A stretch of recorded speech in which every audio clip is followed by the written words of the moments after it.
are watching these scenes as the dignitaries arrive at the Capitol. Kamala Harris there and her husband now exiting the vehicle. And there's the president-elect also arriving just now onto the steps of the Capitol. And we've got about an hour and a half to go before our Constitution prescribes that the new president will be sworn in. Yeah, let's go to Craig Melvin, who's on the east front of the Capitol here as we watch the president-elect make his arrival. Craig?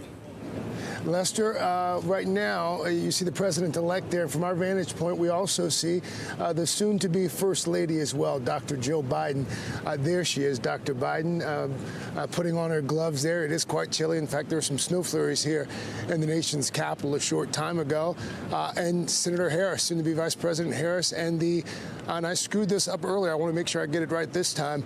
The soon-to-be First Gentleman, Doug Emhoff, all of them set to make their way up the steps. We should point out here, as they get ready to proceed up the steps, they are flanked on both sides by members of the Capitol Police.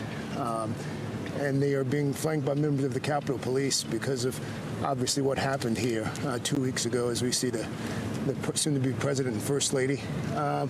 Again, it's a little difficult to make out with the masks on, but I believe they are being greeted by members of the two members of the JCCIC, the Joint Congressional Committee on Inaugural Ceremonies.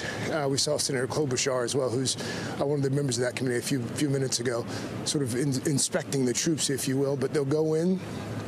They'll be greeted by members of the leadership as we listen in for just a moment.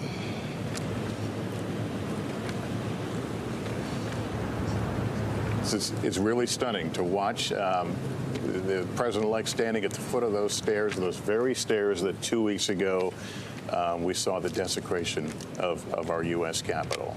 And perhaps he's pausing there and has that very thing in his mind, or perhaps he's thinking of the day, oh gosh, decades ago when he first came to Congress as a United States Senator, a young man then in grief who had just lost his wife and daughter in a car crash and had two young sons.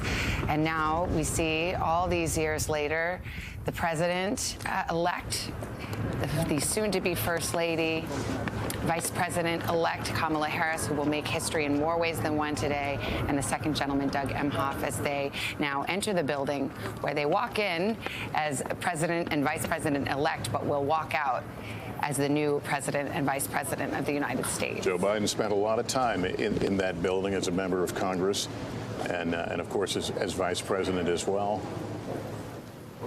Andrew Mitchell, I want to get your thoughts. Again, juxtaposing what you're looking at now as opposed to what we looked at 2 weeks ago today.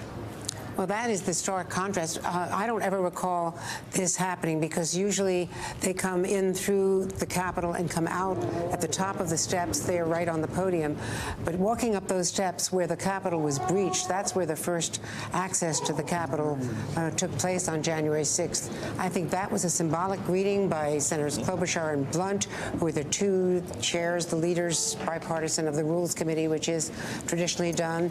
And now they're coming into the Capitol together up the steps, both the Bidens and the Harrises. They did not, of course, have the greeting at the White House that would have normally taken place between the president-elect, his spouse, and, of course, the outgoing president. Andrea, so that's why this is so different. I just was told in my ear by our producer that Eugene Goodman, the Capitol Police officer escorting Vice President-elect Harris, is some will recognize from heroic actions that day as the insurrectionists and rioters broke into the Capitol. He was the officer who, in a moment of great poise, led them in a different direction away from an open door to the Senate chamber.